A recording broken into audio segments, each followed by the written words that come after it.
Good afternoon. I would like to welcome everyone here today and our viewing audience to the October 12th, 2017 meeting of the Zoning Board of Adjustment. Your participation in city government is appreciated and welcome. If you have a pager or cell phone, please turn it off now. Even in silent mode, it may interfere with the room's electronics. My name is Kathleen Hart, Chairman, and the members present today are to my left, Christine Woodard, to my immediate right, our vice chair is missing today, sorry.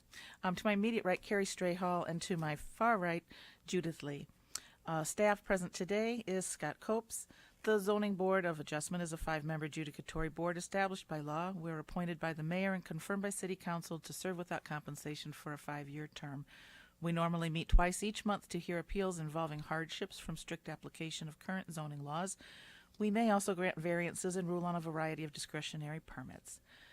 Before we get to our one item today, we will review the minutes. Any adjustments, any changes needed? Yes. Yeah. Yes, Judith. If you look at the top of the minutes, it looks like the date is incorrect. It says August 24th, 2017. Thank you for catching that. That would need to be adjusted to... Was that corrected, Scott? Well, what I had on the website was correct because Rice-Dropper notified us about it, and what it was the email that went out was incorrect. I don't know, did she ever email you back? Did you late? Unless it was today. I hadn't received anything. I will look into All right. fix that. Any other corrections to be noted? With that exception, then, we would entertain a motion to approve the minutes. I move to approve the minutes. And a second? All in favor? Any opposed? That passes. We have one item on today's agenda. This is the request of Tyler Edwards on behalf of Menards Self-Storage. All right. This is formally request HV17-11 of Tyler Edwards on behalf of Menards Self-Storage Incorporated at 110 West 53rd Street for a hardship variance to exceed the allowed fence height of 8 feet by 6 feet with a 14-foot tall fence to be located within the front yard setback. The property is zoned PPD Planned Development District. Section 17.42.090.B.1 of the Davenport Municipal Code requires fences constructed within front, side, or rear yard setbacks to be 8 feet in height or less. Within the building portion of the lot, fences may be constructed to a height of exceeding 8 feet. Scott. Okay, Scott Copes, Community Planning. So we're here today for a fence in a secondary front yard. This is Sheridan Street here. The proposed fence would run right along the curb of the parking lot, running north and south. And a part of the southerly part of the fence actually kind of curves in a little bit over here. The road doesn't go exactly straight, but it follows the curb of the parking lot.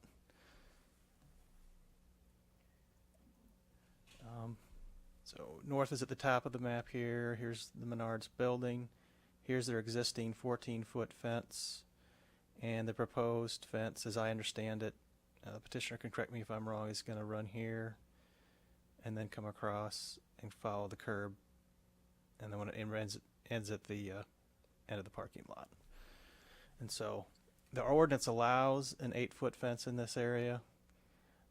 If it was 14 foot tall, it would kind of bisect this parking lot in half. That would meet the 25-foot setback. So in order to not lose out on half of their parking, the petitioners requested a 14-foot tall fence that would be at the edge of the parking lot rather than running through the middle of the parking lot. In our analysis, it doesn't change the character of the area. It doesn't change or impact property values, but as always, the reasonable return is really hard to meet. The property is being used right now as a self-storage unit facility, and it can continue to be done so with or without the hardship variance. And so our recommendation is we can't recommend it for approval because it doesn't meet item number 1, reasonable return. Commissioner, questions? Yes. Chris? So you're saying that the top of the page is the north side? Correct. And that's This the is west north, side and this is the south. with the Yeah, south. this is the south is at the bottom, Okay. just like a typical map would go. North is at the top. And so in order, normally it would come down the middle of the parking lot there, and they just want to extend that. Right. further down. If the fence were built to code, the setback of 25 feet is approximately in the middle of this parking lot. Right. Okay, thanks. S- Judith? Scott, could you help me understand a little bit more? If the fence were 8 feet tall, then the proposed location would be okay? Or Correct. if it was 14 feet, it would need the 25-foot setback? Correct. Yep.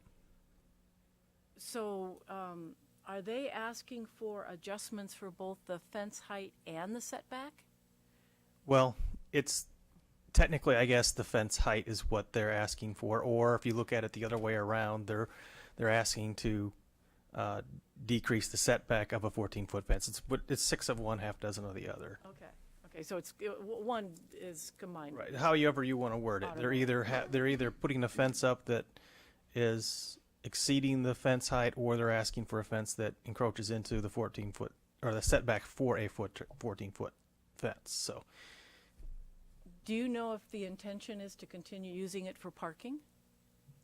Or would that be a The question for application, I petitioner? believe, states that they use it for storage area, so it'd be used for the business. Okay.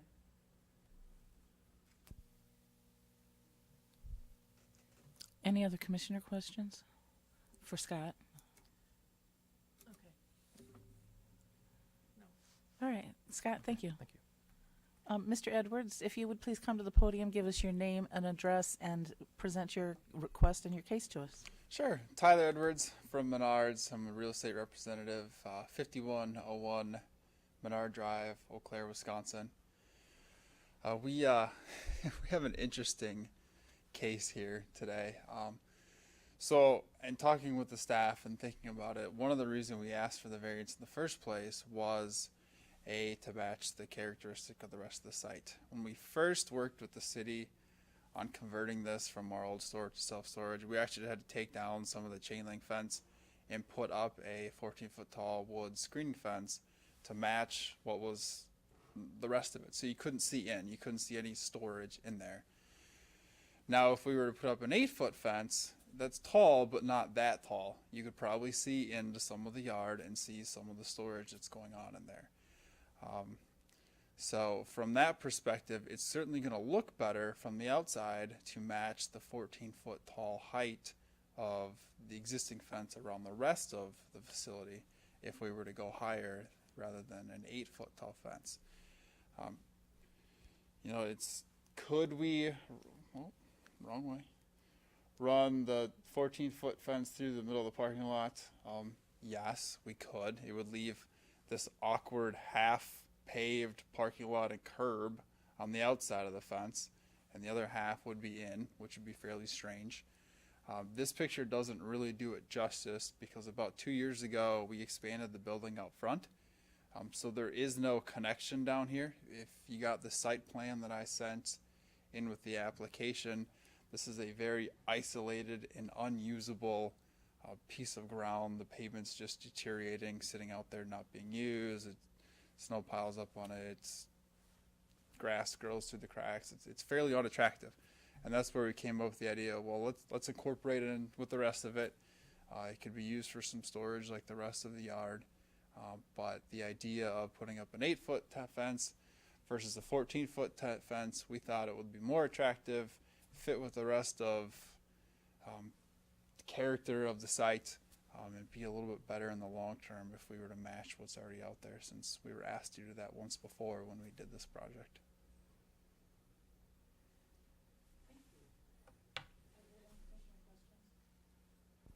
Excuse me, any commissioner questions? Chris? I'm curious. You use that part now for outside storage? The parking lot area? No, it's not used for anything. Not It's just no parking, no nothing? no, just dead space.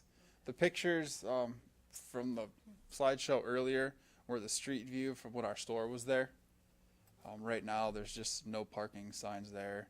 We only have one employee on site, so I don't know if I'd have to ask staff if we'd be able to use it for parking without incorporating with the fence. Like if someone wanted to store a car there, I'm not quite sure. But we'd rather have it enclosed because it certainly looks better when it's enclosed. So I guess my question is, then what do people see, what could they see over a 8-inch fence, or 8-foot fence that they, is there anything they could see? Or you're just saying the look wouldn't be consistent? Yeah, it wouldn't be consistent. And if, say, someone stored something back here, like a boat with a sail on it over the wintertime, well, you could probably see that if it was somewhere back here where the taller fence would obscure that view. Or maybe someone had an RV that they parked back there to store, rather than, if you're just parking your Honda Civic, yeah, you're not going to see that over a 14-foot tall fence. But there's other things that people put back there as part of, their assigned space that could be visible. But nothing is being used for that proposed area? Nope, not right now. Oh, Judith. A question. Yeah. So the existing fence from the building to the north, that's a 14-foot wood fence? Correct. Is that what I'm looking at? Yes. And that would remain?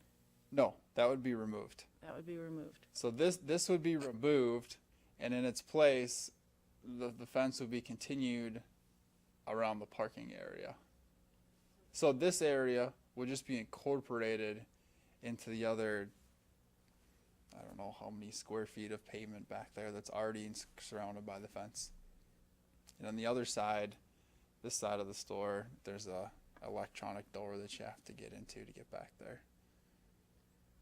So is the, if you were to build an 8-foot fence instead of 14, okay, we understand that the aesthetics would be different. You would keep that 14-foot enclosure, This one Yeah. here? would you keep that if it was No. 8 feet? No, that would come down to. You would just run the 8-foot fence from wherever that 25-foot setback is around here, and then it would just be 8 feet around the rest of it. And the area would still be usable, and you would fix the degradations and everything if you had an 8-foot fence? Well, yeah. Yeah. You could certainly use it. Yeah. Yeah, okay. Because in your application, you say that the request is based, more on common sense and practicality than anything else. And, and also you said aesthetics. But it wouldn't affect your business if you were allowed an 8-foot fence. No, because when I wrote the application, I didn't know an 8-foot fence was allowed. I didn't think any fence was allowed within the setback, which would mean that a fence down the middle, would be weird and really unusable. Yeah. So, and Scott, an 8-foot fence is allowed without a variance, correct? That is correct, yes. Okay. That's my question. Any other questions? I'll ask one. There's a driveway on the northwest corner there. Is that going to be closed in? Are you gating that, or how will you be? If the fence was run there, the fence would just be run on our side of the driveway and the opposite side of the right of way. Our intent has always been to sell this building at some point in time. It's still for sale. Okay. We don't plan on owning it forever, so we would leave that driveway there. Okay. In the event that this was split into other businesses or someone else wanted a driveway, it's harder to get those, so we would just leave it. Okay. But it won't be an access point. It won't be gated. No. Okay. Thank you. Any other questions? Anybody in the audience have any questions? We have no one in the audience. There's nobody here to comment one way or the other, so we'll skip that question.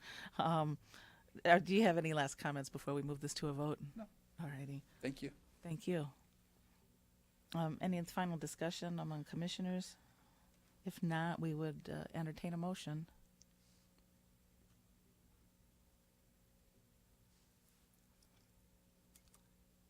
Okay, so we're saying that an 8-foot fence could go right now where they want to put a 14-foot fence. And Correct. the only reason for a 14-foot fence is to be consistent with the far north side of the property. Mm-hmm. Okay, just wanted to get that clarified. Thank you. All right. Could we have a motion, please, so we can move this to a vote? Move to approve. We'll take a second. I second. Thank you. Scott, if you'd please call the vote. Woodard. Lee. Strayhall. Yes. And Hart. No. That does not pass. However, your 8-foot fence is fine to go. All right. Thank you very much for your time. We would entertain a motion to adjourn. I'll move to adjourn. I second. All in favor, aye. Aye. Any opposed? We are adjourned. Thank you.